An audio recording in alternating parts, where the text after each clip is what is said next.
listening to the IELTS podcast. Learn from tutors and ex-examiners who are masters of IELTS preparation. Your host, Ben Worthington. IELTS Academic Task 1, Marking and Assessment. Hi there, my name is Ben Worthington, and in this tutorial we are going to focus on Academic Task 1. You will become more familiar with what's needed from you and how it is assessed, and also we're going to look at structures for Task 1. Now, as you probably know, there's two tasks in that IELTS academic writing test. You'll obviously need to complete both of them, and you've got about 60 minutes. In task 1, the instructions say you should spend about 20 minutes on this task. That's straightforward, logical advice. And then for task 2, it says you should spend about 40 minutes on this task. And it says that because task 2 is worth 2/3 of your total score, whereas task 1 is worth 1/3. Just as a side note, most students, and myself encourage this, but most students start with task 2 first. That's just logical. That's just, if you make a mess of your task 2 and you haven't got any time to recover, then you've stand a good chance of losing your 60%.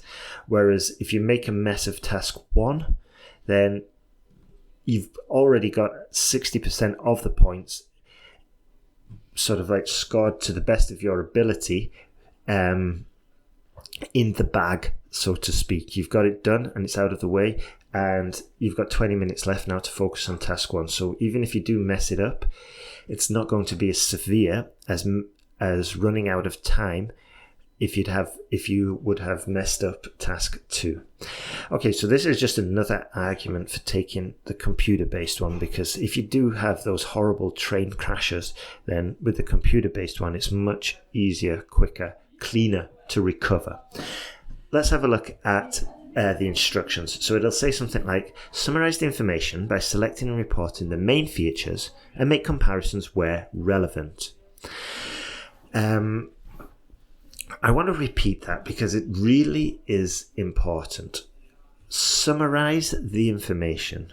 Okay, summarize. So we're not going to go through and list every single data point. This is a common error that students make. We've got to summarize, and it tells us how. How do we summarize? Well, we select and report the main features. So you need to know how to choose the right information. Okay? And then it also says make comparisons where relevant. But let's just go back. Choosing the right information. In the online course we have for Academic Task 1, we have a whole chapter about choosing the right information, because choosing the right information is a deal breaker. It's the one that's going to make or break your task 1. It's also an area which a lot of students struggle with. We go into it in much more detail, but choosing the right information basically means following these instructions. So we're going to report the main features, and then we're going to make comparisons. So how do we report the main features? Well, we use superlatives. We quickly identify the maximums and the minimums. From there, not only are we going to be using better high-scoring grammatical structures, but we're also we've got a ground as well to make comparisons. And using comparisons, we're going to be using conjunctions such as although and in comparison to. We're just going to be using much better structures. Moving on, questions involving maps, diagrams, and processes are possible too, but they're slightly less common. Even so, in those cases, you can still use superlatives, and obviously you can still use comparisons. So I'll just give you an example. The most complex process the most complex process shown on the chart was the production of tea. You see? or the most simple or the least complex process, the least complex chemical process was the production of ethanol. Okay, imagining that we see some kind of process either showing tea production or chemical production of some sort. With diagrams, how do we, or maps, how do we show the maximums and the minimums? So we could say the most northerly point on the chart shows 3 palm trees, okay? Or the least dense area of the map are the fields to the right of the housing estate. You see? So this is why in our academic task 1 course, we really drill and we really emphasize the use of superlatives. They need to be mastered, as do comparisons. If you get these 2 structures, if you nail these 2 structures, not only are they going to help you in your speaking, but they're going to help you in your task 2 as well. You know, because they're just these advanced kind of structures, and this is why we need to learn them inside out, back to front, left to right, right to left. We just need to learn them to a level of automaticity, so much so that they sound natural and automatic when you're speaking, also so that they sound natural when you are writing. Likewise with the comparisons, because comparisons are extremely useful when you're giving your speaking, and also when you are doing your task 2. So just 3 very important points there. There's 4 areas of assessment: task achievement, cohesion and coherence, lexical resource, grammatical range and accuracy. And also, as a side note, I strongly recommend you go to IELTS.org and you get to grips with the marking system. Okay? Write it out if you have to, but you really need to know what the examiners are looking for. And also, you can just see, once you get to grips with it, once you write it out, when you start training for academic task 1 or task 2, you'll be able to see, like, okay, that was a natural use of a collocation, or that was a natural use of language. Yeah, and you can start getting into the mind of the examiner, which will definitely help you. So just going back, as I said, task achievement, cohesion and coherence, lexical resource, grammatical range and accuracy, each one of those is 25%. Task achievement will assess how well you satisfy the requirements of the task. What are the requirements of the tasks? Well, of the task in this case. As I said a few seconds ago, the requirements are: summarize the information by selecting and reporting the main features and make comparisons where relevant. Okay, that is the requirement of the task. So this is why it's really important to make sure you're choosing the right information and that you're describing it properly.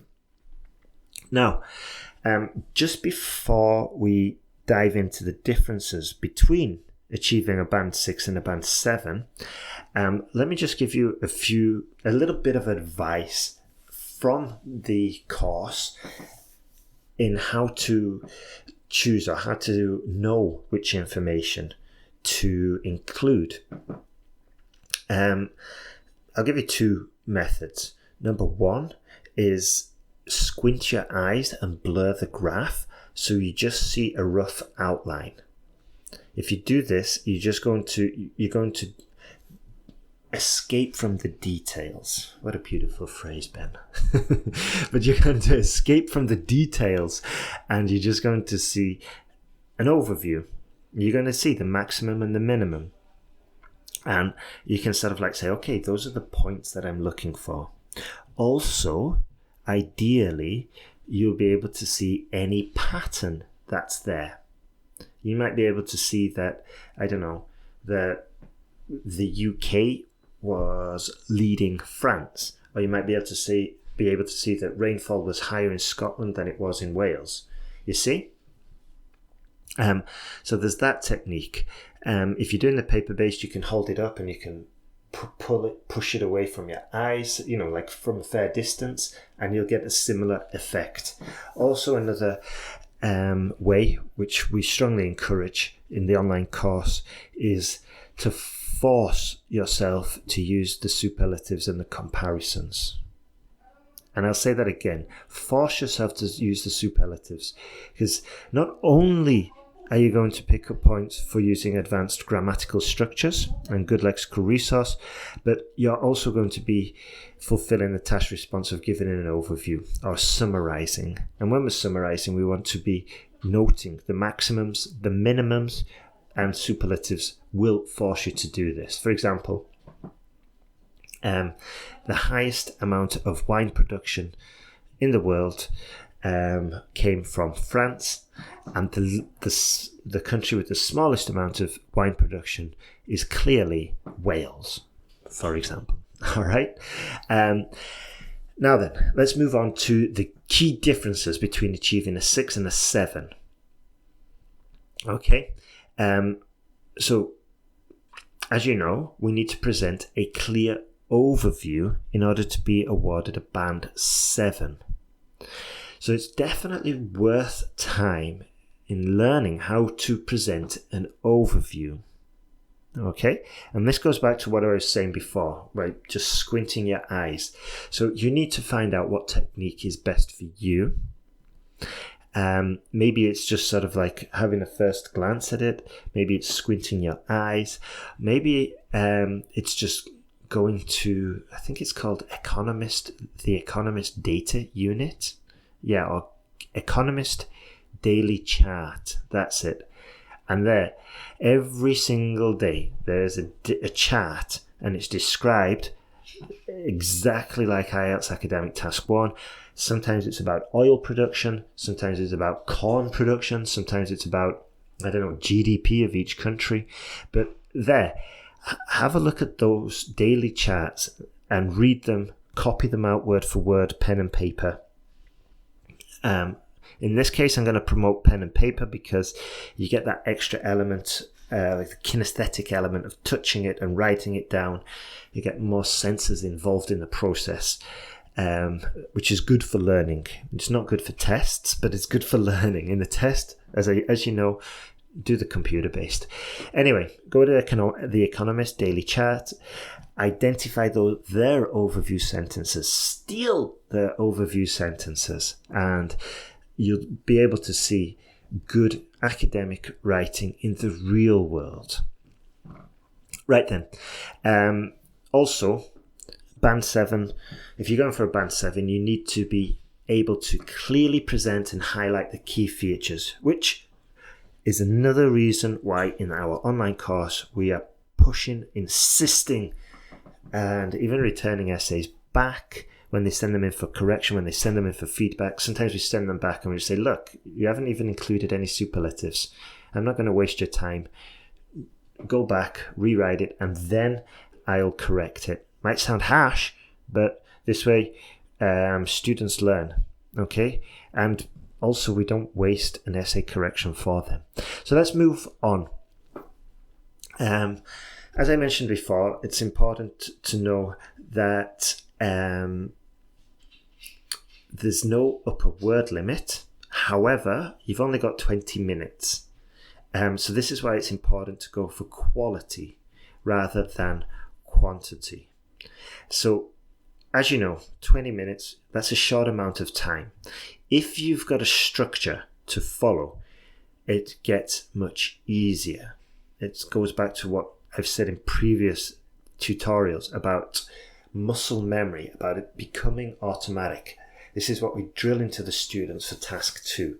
That first you do this, then you do this, then you do this. And I think it's something like 5 steps, and boom, you just drop your ideas into the essay.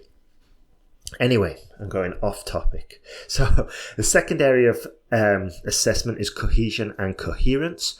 And here the examiners are trained to evaluate how well you've organized the information. For Band 7, you need to be organizing the information logically with a clear progression throughout your essay. Now, here, there's a little bit of different points of view for how you structure task 1. I know that Ellen, on our part of our team, she recommends that students do paragraph 1, introduction, paragraph 2, you give an overview, and paragraphs 3 and 4, you go into the details. She recommends this method because if you run out of time, then at least you've got the overview in the bag. At least you've got it done. So if time management is an issue for you, it's probably good you follow Helen's advice. Personally, I prefer to teach that the overview is included at the end. And I prefer the overview because it kind of, in my opinion, it gives a more coherent essay. Yeah, we've got the introduction, and we've got the details, then we've got an overview. And just it seems more logical to me. At the end of the day, though, it's your choice, it's your decision. You've got to take the responsibility, test which one you prefer. If time management is an issue, obviously Helen's is going to be more suitable for you. If it's not an issue, then you might prefer mine. It's totally your choice. It's your responsibility. If I was totally correct, then there would be no need for Helen. If Helen was totally correct, there would be no need for me. So, it's your responsibility to choose. One other thing, also in the Academic Task 1 course, we don't just say paragraph 1 is an introduction, paragraph 2, the details. We give you the sentence structures, and I will just divulge. Ben, your vocabulary is so good. Sorry about that. It just I enjoy using that word divulge. So let me just divulge some information for you about how we teach Academic Task 1. So we insist, as you've probably heard me say a few minutes ago, we insist on superlative structures, we insist on comparisons, and we insist on fancy sentences. Fancy sentences will be something like, wine production in France was 3 times larger than that of Spain. You see? And also we insist on using whereas and while, because these are comparisons, which is, as we've said before, part of the task requirement to make comparisons where appropriate. And not only are you going to be, if we insist that you use whereas and while correctly, you will be fulfilling the task requirement because you're making comparisons. Likewise, if we insist on superlatives, you are going to be getting nearer to giving an overview, and it'll also solve part of the problem of choosing the information.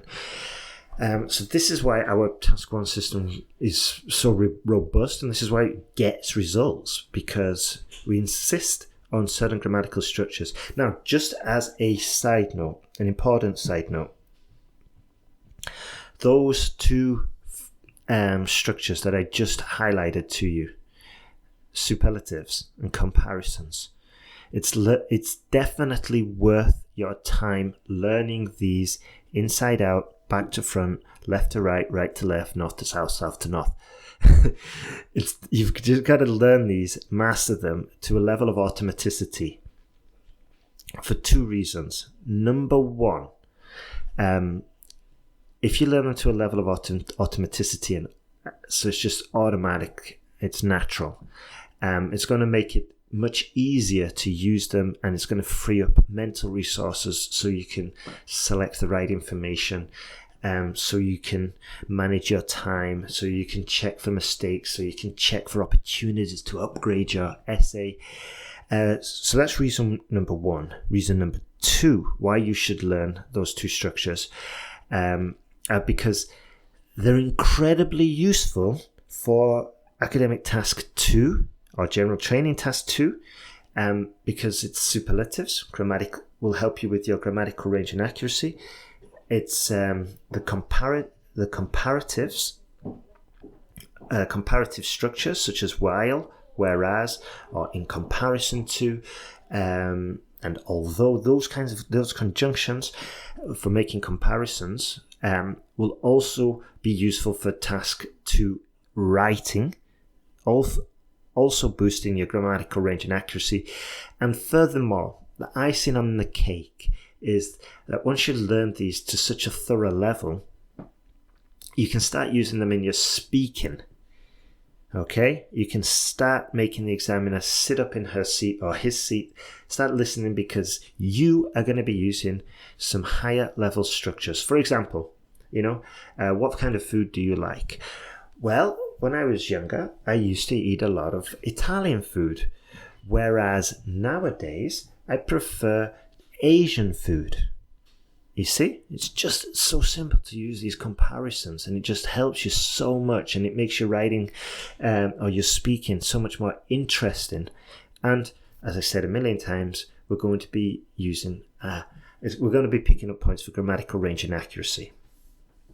Also, one final point before we finish is it's definitely important to use these structures in academic task 1 in a natural fashion. Okay, this is why it's important to learn them inside out, back to front.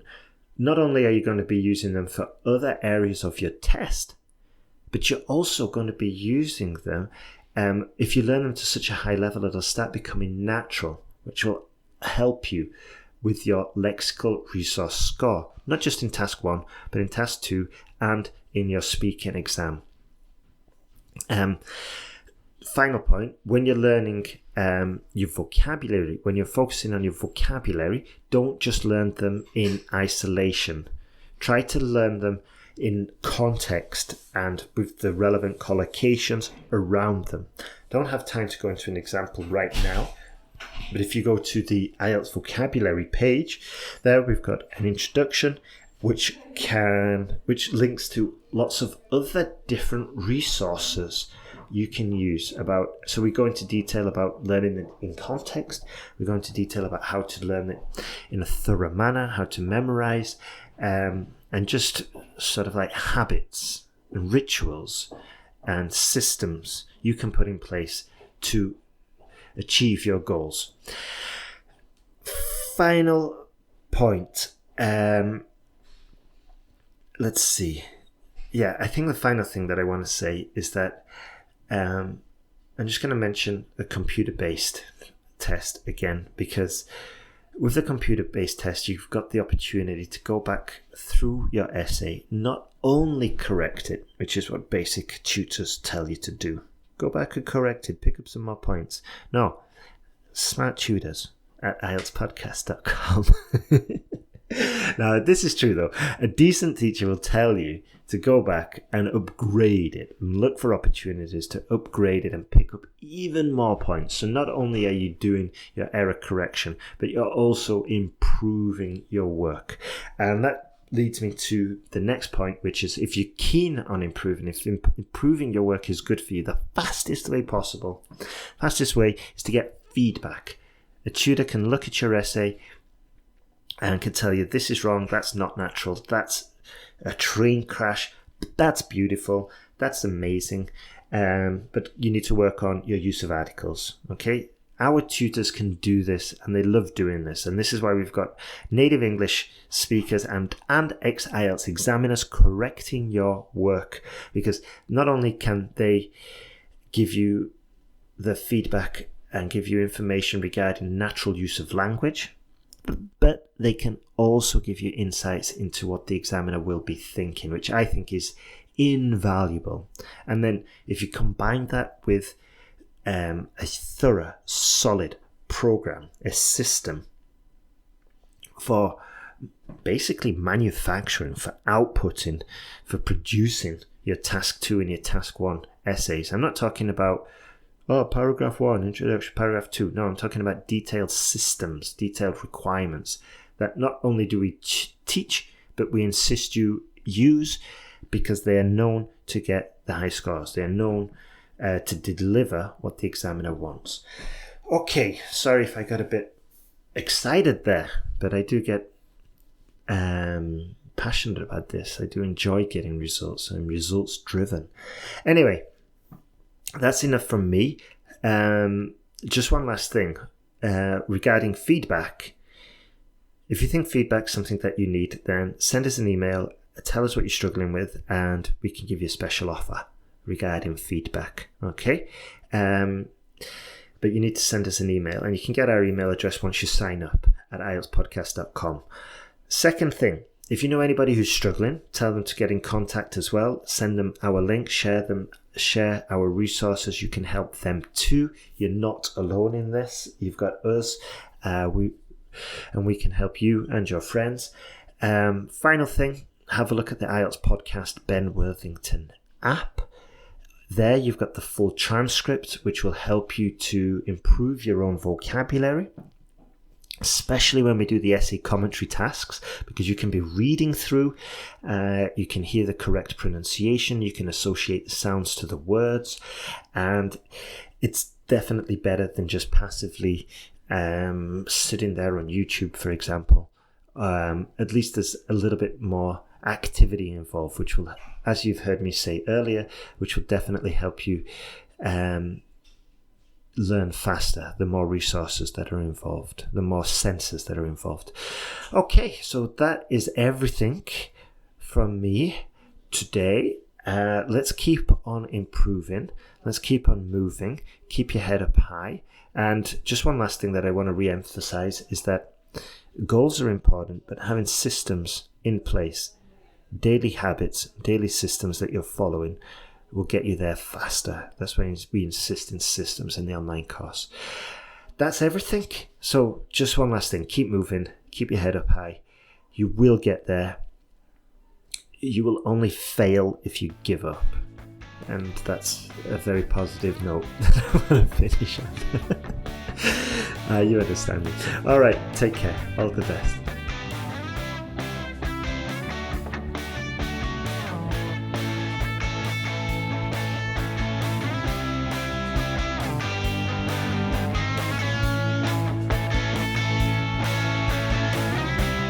Thanks for listening to IELTSPodcast.com.